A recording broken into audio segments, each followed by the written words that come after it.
Olá, então sejam bem-vindos para a nossa aula de ciências de hoje. Eu sou a professora Érica Guimarães e vamos à leitura do objeto de conhecimento?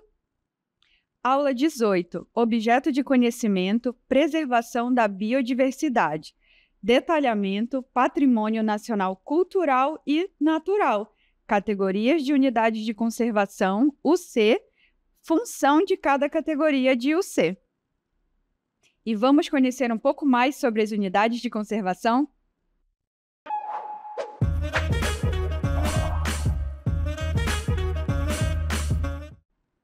E estamos começando a nossa aula de hoje sobre o patrimônio nacional e cultural e natural aqui nesta praia. Não sei para aqueles que já conhecem ou já viram, né, na televisão ou em imagens, é a praia de Copacabana, situada na cidade do Rio de Janeiro. E ela representa um patrimônio reconhecido, né, como patrimônio mundial na categoria de paisagem cultural. O título foi concedido pela Unesco, que é a Organização das Nações Unidas para a Educação, Ciência e Cultura, em reconhecimento à fusão extraordinária entre a natureza exuberante e a engenhosidade humana que moldaram a paisagem do Rio de Janeiro. O patrimônio natural e cultural representam bens de uma sociedade, que representam sua herança, bem como a sua identidade. E eles residem a importância na existência desses patrimônios naturais e culturais em fortalecer a identidade de um povo, ao conectar o passado com o presente. Isso ajuda a manter viva a memória coletiva e a história de uma comunidade. Gera também benefícios econômicos, como o turismo sustentável, e contribui para a pesquisa e educação ambiental. Então, nós iremos conhecer um pouco mais sobre os patrimônios, tanto natural quanto cultural. Vamos conhecer agora o patrimônio cultural. O patrimônio cultural do Brasil, como vocês podem ver algumas imagens representadas aqui para vocês, representa o conjunto de bens, manifestações, saberes e tradições que representam a identidade, a história e os valores da sociedade brasileira. Ele é reconhecido por sua diversidade e riqueza.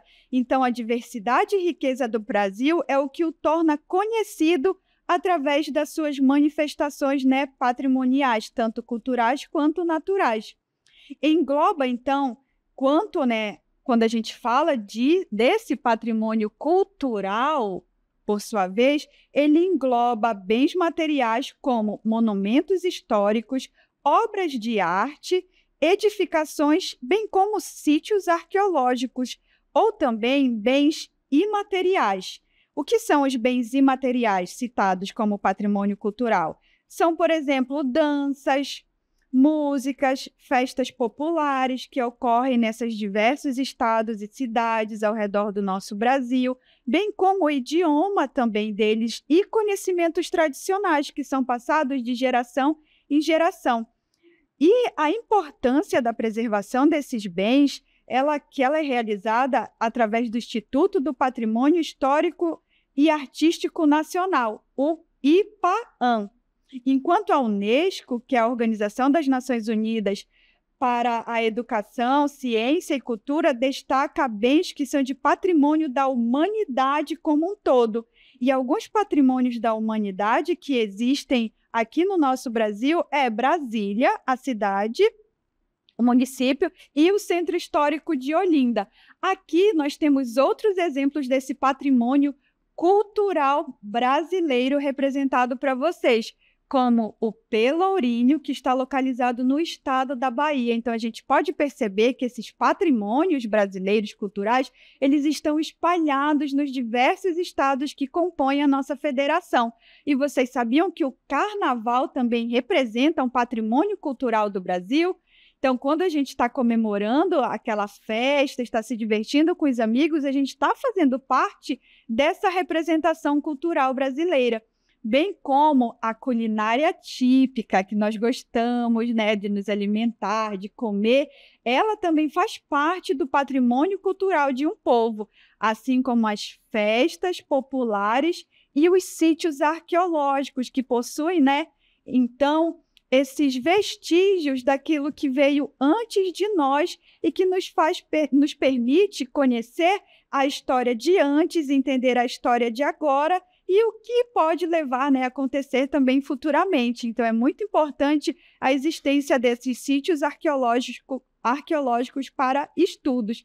Agora, nós vamos ver uma representação, olha onde nós estamos, de um patrimônio cultural do Brasil que ocorre aqui no estado do Amazonas, que é o Festival Folclórico de Parintins.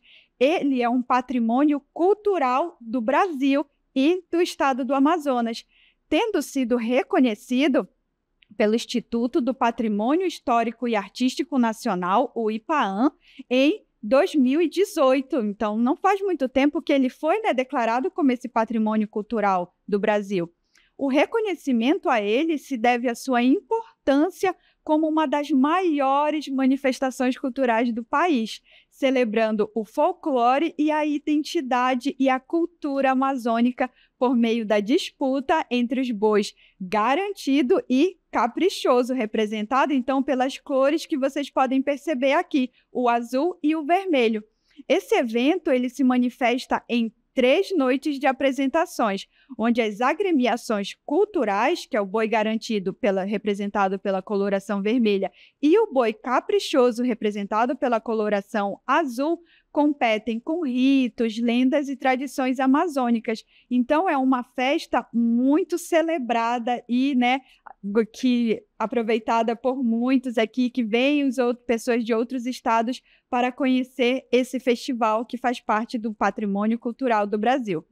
Além do festival, nós temos como patrimônio cultural as comidas típicas do Amazonas. E vocês estão vendo representado uma bem tradicional, que é a banda de tambaqui assada e os seus complementos. Temos um baião, o vinagrete, a farofa. Então, essa é uma representação do patrimônio cultural, comidas típicas. E, de maneira geral, as comidas típicas de uma região, elas são expressões da cultura local que refletem a história, os costumes e as tradições de um povo. Elas são transmitidas de geração em geração, preservando tanto ingredientes como as técnicas culinárias utilizadas no preparo, e assim saberes ancestrais que fazem parte da identidade cultural daquela comunidade. Por isso que a culinária regional é considerada patrimônio cultural, pois representa, bem como mantém viva, a herança cultural de uma sociedade, conectando as pessoas às suas raízes e à sua história, que é tão linda. Então, é uma forma também de exaltar aquilo que nós temos de melhor através das gerações e levando isso adiante.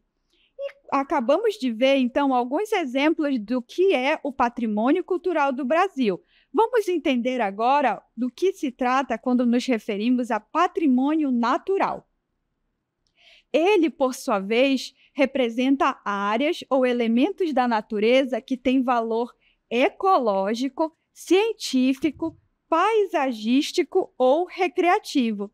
Dessa forma, o patrimônio natural, elas são áreas com valor excepcional pela ciência. Conservação, beleza natural e diversidade biológica, que incluem formações geológicas, por exemplo, hábitats de espécies que estão ameaçadas de extinção, paisagens como um todo, recursos naturais daquela região, bem como parques nacionais e reservas ecológicas.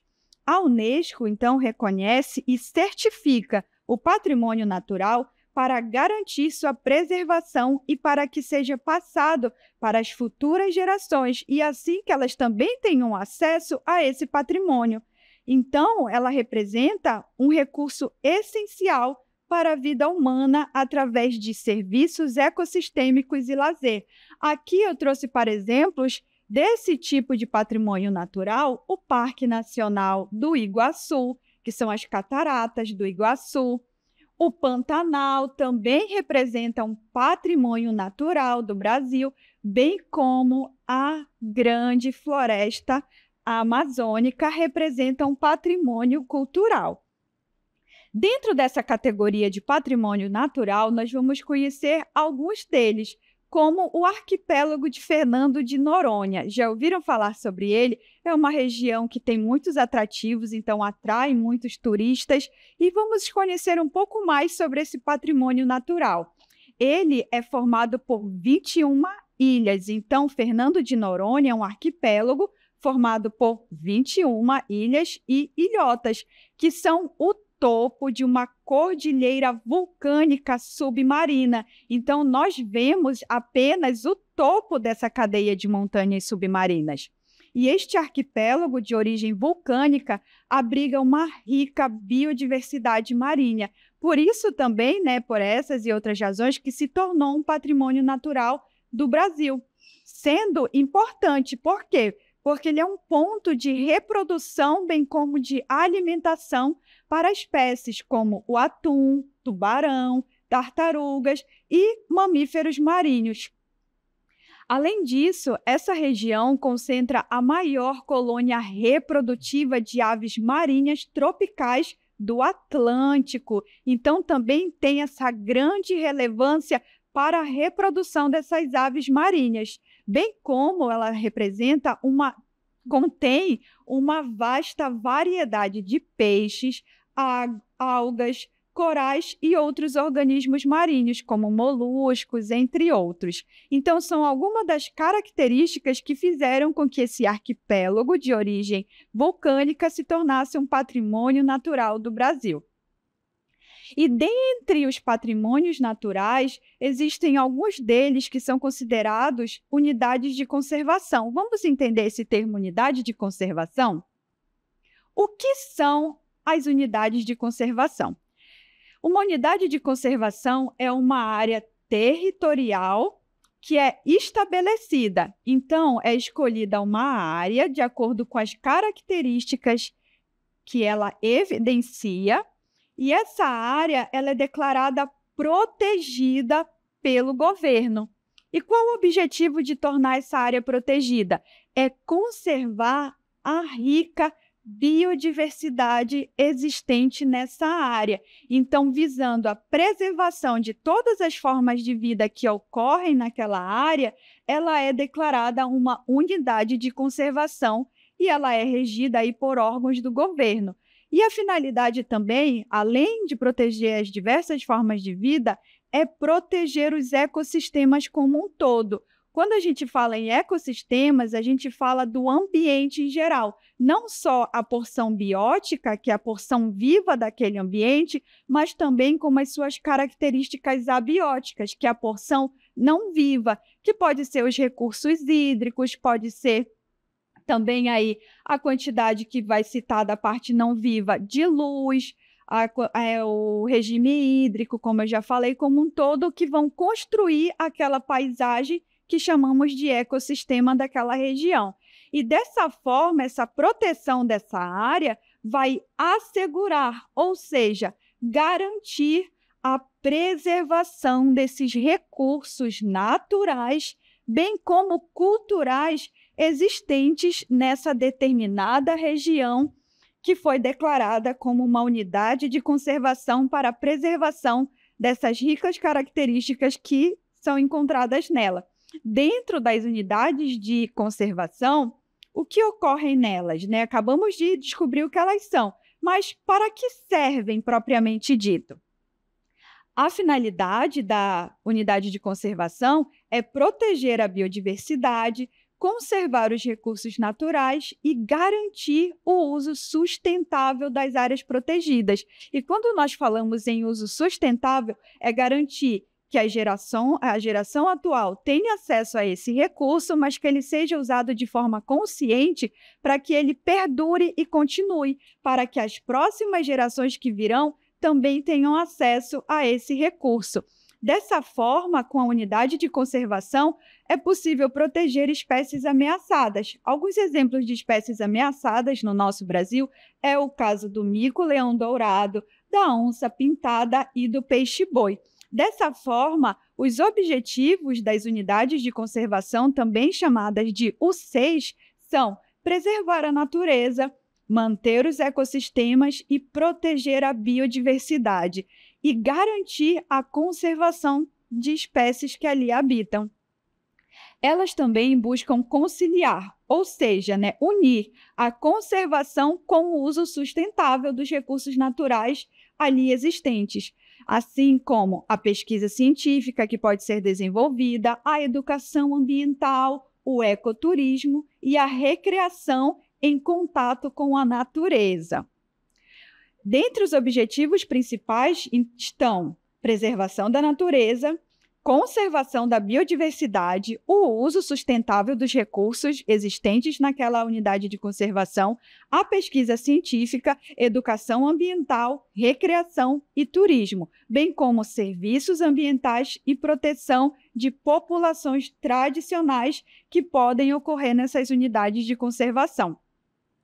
Mas uma unidade de conservação, ela é uma coisa única ou existem subdivisões para caracterizar cada uma delas? Vamos descobrir. As unidades de conservação, elas são todas do mesmo tipo e possuem diferenças?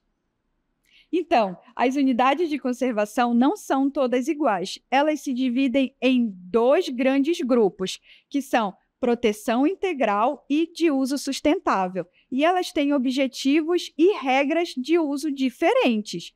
As de proteção integral, elas visam preservar a natureza com o menor impacto humano possível sobre aquela determinada área, permitindo apenas o uso indireto dos recursos, enquanto que as de uso sustentável buscam compatibilizar, ou seja, unir a conservação com o uso sustentável dos recursos ambientais ali existentes. Então, existem essas duas diferenças quando se fala de unidades de conservação. As unidades de conservação de proteção integral e unidades de conservação de uso sustentável. Então, elas se subdividem nessas duas categorias. Agora, nós vamos analisar um pouco melhor cada uma dessas categorias, começando pelas unidades de proteção integral. As unidades de proteção integral são 5 no total. Aqui, vamos começar com a reserva biológica. A reserva biológica, ela representa uma área intocada e que tem acesso restrito, ou seja, não fica aberto nem mesmo para pesquisa científica. Ela precisa ser analisada e vai ser, então, autorizada para essa finalidade, apenas de pesquisa científica e monitoramento ambiental. Então, é dessa forma que a gente identifica uma reserva biológica. Ela pode ser reconhecida também na sua sigla, se vocês já ouviram falar, que se chama REBIO, que vem de reserva biológica. Então, o que pode acontecer numa reserva biológica? Apenas pesquisa científica e monitoramento ambiental. O segundo tipo de unidade de proteção integral é o Parque Nacional, que pode ser conhecido também pela sigla PARNA. Se já ouviram falar do PARNA, que é o Parque Nacional. Nessa categoria de unidade de conservação, elas são áreas que são destinadas à preservação de ecossistemas naturais. Então, aqui a gente lembra, preservação de ecossistemas naturais. Só que o Parque Nacional, ele é aberto à visitação pública. Então, podem adentrar lá o público em geral para que possam aproveitar daquela área de preservação. Um exemplo de PARNA é o Parque Nacional da Chapada Diamantina. Já ouviram falar nesse Parque Nacional? Ele se localiza no estado da Bahia e abrange alguns municípios. Vamos ver um pouquinho sobre esse Parque Nacional. Aqui está uma representação, uma imagem, como se nós estivéssemos em um mirante e observando essa riqueza localizada no Parque Nacional da Chapada Diamantina. Ele foi criado no dia 17 de setembro de 1985, através de um decreto federal que criou o Parque Nacional da Chapada Diamantina, e ele está distribuído por 5 municípios do estado da Bahia. O objetivo de um parque nacional é preservar o ecossistema natural como um todo, que tem grande importância ecológica e beleza cênica, a exemplo da imagem que vocês estão vendo agora, permitindo atividades como pesquisa científica, educação ambiental, recreação e turismo ecológico. A Chapada Diamantina é um paraíso esculpido pelo tempo. O Parque da Chapada Diamantina é uma unidade de conservação que protege tesouros como cachoeiras cristalinas, grutas e cânions majestosos e montanhas imponentes, além de espécies residentes tanto de fauna, que é a parte animal, quanto de flora, que é a parte vegetal daquele ambiente, tudo em meio a remanescentes de Mata Atlântica e outros biomas. Essa unidade de proteção integral é um santuário selvagem, reforçando a importância da preservação do meio ambiente e do patrimônio natural brasileiro. Então, esse é um exemplo de parque nacional que trouxemos aqui na aula, quanto à Chapada Diamantina. Agora, quanto às outras unidades de conservação pertencentes a unidades de proteção integral, estão representadas pela Estação Ecológica. A Estação Ecológica ela é uma área voltada para pesquisa científica e preservação dos ecossistemas, mas com visitas restritas. Então, essa área para preservação dos ecossistemas e também pesquisa científica com acesso restrito. Já o monumento natural, ele se caracteriza por ser uma área que preservam formações naturais de grande beleza ou valor. E um exemplo é a Pedra da Gávea, localizada na cidade do Rio de Janeiro. O quinto tipo de unidade de proteção integral é o Refúgio de Vida Silvestre e representa uma área que protege habitats essenciais para a sobrevivência de espécies e ela apresenta restrições de uso. Então, é essa característica que esse refúgio de vida silvestre representa. Então, proteger os habitats para a sobrevivência das espécies, mas ela apresenta restrições de uso. Então, essas são as outras unidades de conservação dentro daquelas unidades que se caracterizam como de proteção integral. Um exemplo que vamos ver agora são os pontões capixabas. Nessa unidade de conservação, ela está localizada no Espírito Santo e são um verdadeiro tesouro natural e destacam-se por sua beleza cênica, que é essa paisagem que vocês podem visualizar, e importância ecológica. Essas formações geológicas oferecem vistas deslumbrantes e são essenciais para a conservação de ecossistemas únicos da região. Os pontões capixabas são um monumento natural e uma unidade de conservação e de proteção integral. Essa categoria tem como objetivo preservar sítios naturais raros, singulares ou de grande beleza cênica, como esses pontões rochosos, a flora e a fauna associadas. A unidade de conservação protege os pontões rochosos, a vegetação da Mata Atlântica e as espécies de fauna raras, ou seja, os animais raros localizados nessa região e ameaçados de extinção que a habitam. Então, essas são algumas características dos pontões capixabas que representam um monumento natural. Dentro, então, das unidades de proteção integral, acabamos de ver que existem a reserva biológica, que compreende preservar ecossistemas naturais sem interferência humana direta, exceto para pesquisas científicas. Aprendemos também sobre o Parque Nacional, que tem a função de proteger ecossistemas naturais e oferecer oportunidades para educação e recreação ao público.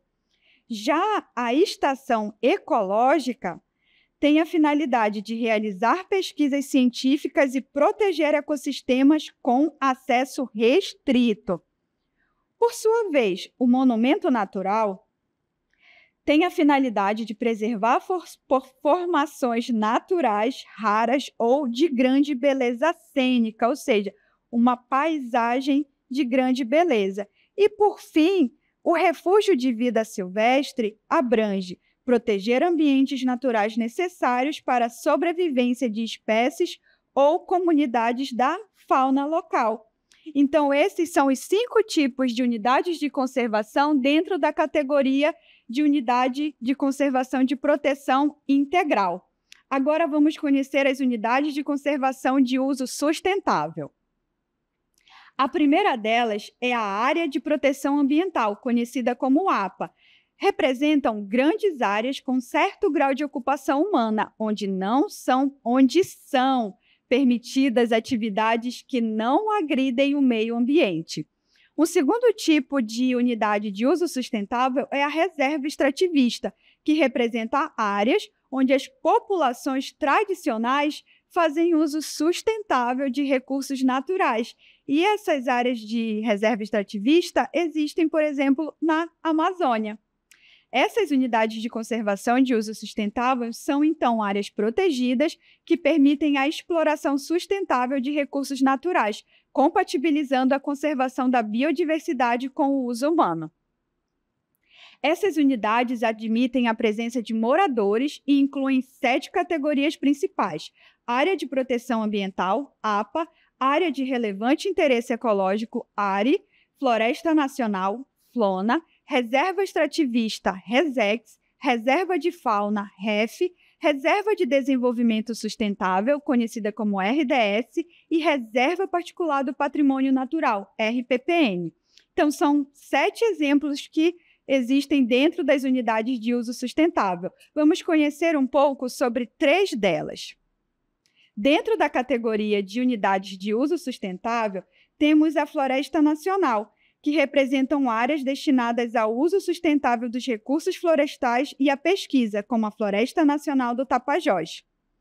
Temos também a Reserva de Desenvolvimento Sustentável, que abrange áreas onde o uso sustentável dos recursos naturais é permitido, visando a conservação e o desenvolvimento da população local. Já a Reserva Particular do Patrimônio Natural representa áreas privadas protegidas de forma voluntária pelo proprietário para a conservação. Então, essas são 3 tipos de unidades de uso sustentável que conhecemos um pouco mais. Vamos agora conhecer a FLONA César Favacho, localizada no estado do Amapá. Ela é uma unidade de conservação de uso sustentável localizada no estado do Amapá. Foi criada em 1961 e abrange uma área de aproximadamente 330 mil hectares de floresta amazônica, rica em biodiversidade. Sua principal função é promover o manejo sustentável dos recursos florestais, conciliando a conservação ambiental com atividades econômicas como o manejo madeireiro, a pesquisa científica e a educação ambiental. Ela tem o Amapá, ele possui cerca de 73,5% do seu território dedicado sob proteção ambiental. Isso inclui unidades de conservação, a exemplo dessa, que acabamos de conhecer um pouco mais, bem como terras indígenas e quilombolas. O Amapá, ele é um estado que abriga um dos maiores percentuais de áreas protegidas do Brasil. Então, foi alguma das características e conhecimentos acerca dessa Floresta Nacional César Favacho no Amapá. E, dentre as unidades de uso sustentável que estamos conhecendo, vamos revisar agora a Área de Proteção Ambiental, conhecida como APA, que concilia a conservação da natureza com o uso sustentável dos recursos naturais, permitindo atividades controladas. Por sua vez, uma reserva extrativista se caracteriza por assegurar o uso sustentável de recursos naturais por populações tradicionais que dependem deles. Já a Floresta Nacional, FLONA, tem a finalidade de promover o uso sustentável dos recursos florestais, pesquisa e educação ambiental. A Reserva de Desenvolvimento Sustentável, ela busca harmonizar a conservação da natureza com o desenvolvimento econômico e social de comunidades locais. Por fim, a Reserva Particular do Patrimônio Natural, RPPN, representa uma área de proteção privada com o objetivo de conservação da biodiversidade e sem fins lucrativos. E essas foram, né, algumas das unidades de conservação de uso sustentável. Essas unidades de conservação, elas permitem uma convivência harmônica entre o homem e a natureza, justamente por permitirem a ação, né, dessas comunidades e a ação das pessoas dentro dessas áreas de proteção. Vamos acompanhar agora um pouco sobre o Instituto Chico Mendes de Conservação da Biodiversidade, como vocês estão acompanhando aqui comigo. Ele representa uma dessas áreas de uso sustentável para o manejo florestal. A unidade ela é referência em gestão socioambiental, uso sustentável e pesquisa científica no Brasil e na América Latina. Na Flona, atua como cooperativa criada por moradores da região, a Cooperativa Mista da Flona do Tapajós, que tem cerca de 260 cooperados e mais de 20 comunidades. Então, é um exemplo de unidade de conservação. Temos também a unidade, a RESEX, que é a Reserva Extrativista Chico Mendes, localizada no Acre. Essa reserva foi criada por decreto. Acompanhem comigo aqui, mostrando nessa reserva, a RESEX do Chico Mendes. Ela foi criada por decreto presidencial em 1990. É uma área de floresta protegida por lei, cedida a populações tradicionais, que se mantém principalmente por meio do extrativismo, como coleta de frutos da mata, borracha, óleos, sementes e derivados. E essa foi um pouco, né, do conhecimento acerca da reserva extrativista Chico Mendes e sobre as outras reservas e unidades de conservação que aprendemos na aula de hoje. Muito obrigada por estarem aqui.